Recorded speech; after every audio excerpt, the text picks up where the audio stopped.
Hello there, it's the 27th of March 2013. Thought I'd give you an spring.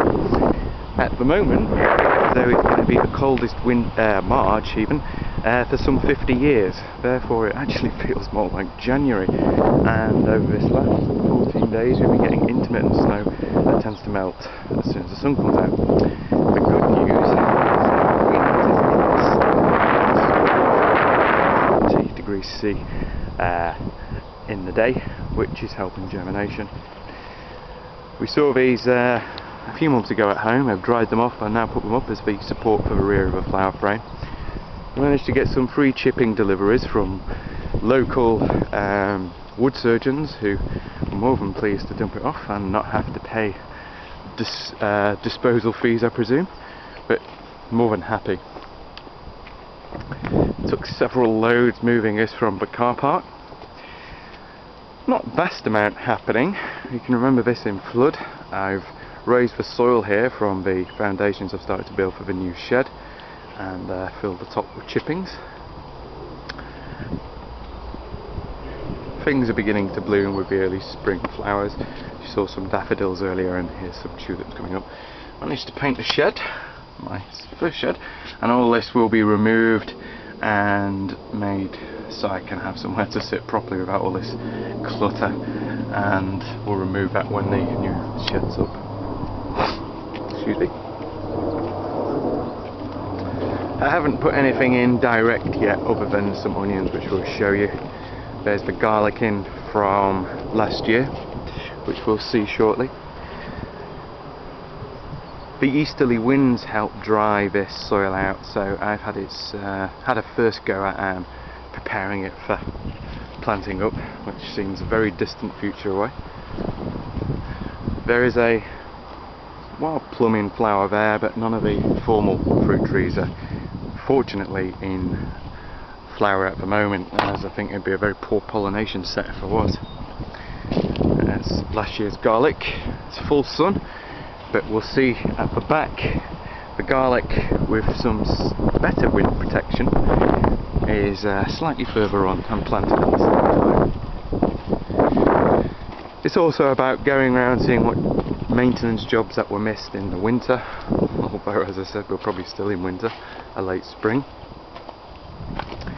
The greenhouses are now filling up very quickly with seeds germinated from home. I've germinated very little here. I don't think the temperature's been warm enough, and I think without germinating from home I would have very little to show. These are ones that I germinated here, but I'd expect this, and that's Feltham First Early Peas, a bush variety which are always productive. Mr. Fig is still in his winter home, and the mini tents are all covered still with fleece, plastic and bubble wrap.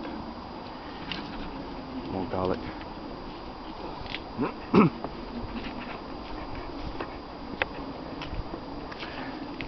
And of course, as we go along, it's always helpful to tidy up that which I missed in the winter. As you can see, this is pretty much full of seeds, and this year I've gone for germinating pretty much everything, well everything in fact, including all bedding plants if it survives. So the temperature, if you can see that, is about 13 and it picks up to about 20 by the afternoon should the sun keep shining. Without the fleece I would have lost some of these plants, as the sun has only just got up above the hedge at the back to start warming up or charging these greenhouses.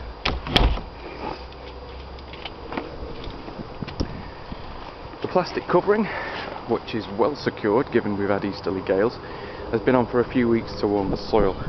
I've no fear of it drying out the soil because, as you've seen, it sits on very moist soil. And the onion sets I sifted, they're the best ones, along with the shallots, potted them up, put them in the greenhouse, and when they come up I then put them under here, and they're doing okay. And given this inclement weather, this cover will stay on for some time, and I've said in the past about the design of these beds, the height here means they can grow some considerable height before they reach the top. The garlic I was speaking about before, which is further on here, even though there's less sun because of these at the ends. Once I've sifted through the onion sets, they're really useless small things, good for nothing.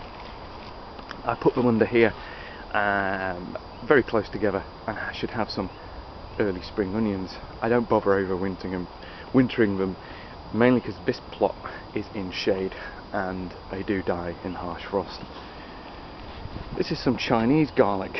I did look at the latitude of these, and although they look quite nice, I'm not convinced they're going to bulb out to the size I bought, but it's always worth a go. The cold frame, very busy now at this time of year. Spring onions, which ordinarily I would have put out, but without repeating myself about the weather, you know why I haven't. Again, another cold frame being filled up.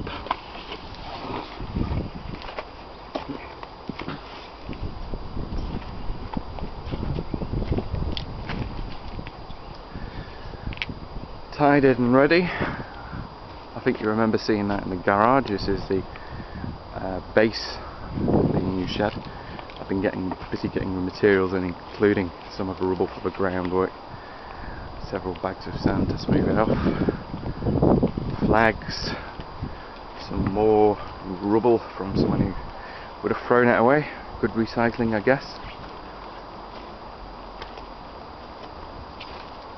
And yep, and that's the provisional base. I've done some work on that, and hopefully this Easter I'll get some more done on that, with the shed itself going up sometime in the next 4 weeks.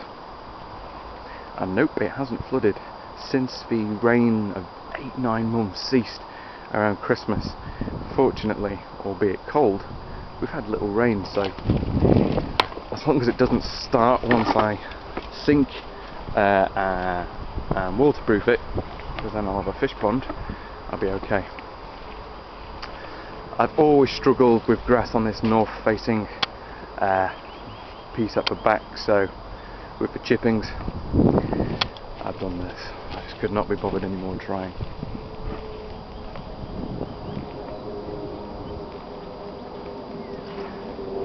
Gooseberries are beginning to come out, at least the leaves, and plenty of buds. I don't actually cover these, as you can see. The only soft fruit I really cover are the strawberries when they're on, and these, which are my blueberries.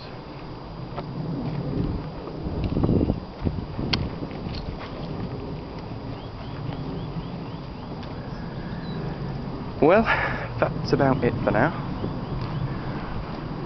I think I'm going to show you when the fruit trees formally come out into blossom. It does look rather nice, and it also gives me some indication of how much fruit in a perfect world I would get. Last year I had plenty. Unfortunately, after a warm March, it decided to go cold and kill all the insects off, or at least put them to sleep. That's all for now. Hope you're all doing okay, and hopefully the weather's kinder to you than it is here. All for now. Have a nice Easter. Bye.